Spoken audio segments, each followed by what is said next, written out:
What's up, what's up, what's up, Madang Chicken? Day 3 na sila guys, so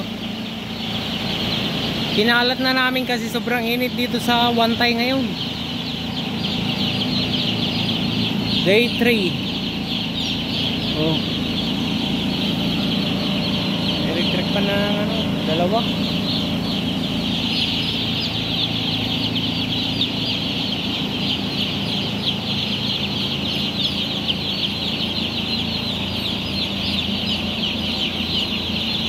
Sa likod na lang yung hindi pa guys.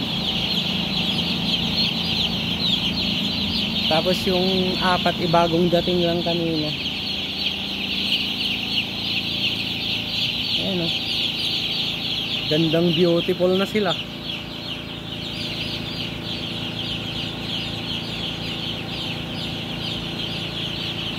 Broiler chicken.